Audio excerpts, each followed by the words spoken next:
smudge.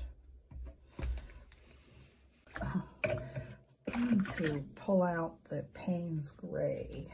Okay, now I'm going to outline the eye a little bit.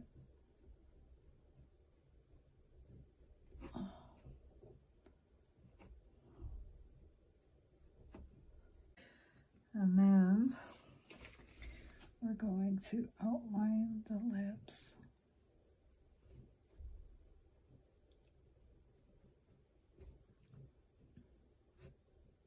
All right, we're at the end of part 1, and I will try to get up part 2 as soon as possible within the next day or so.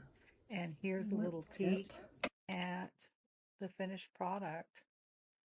So we have got a ways to go, gang.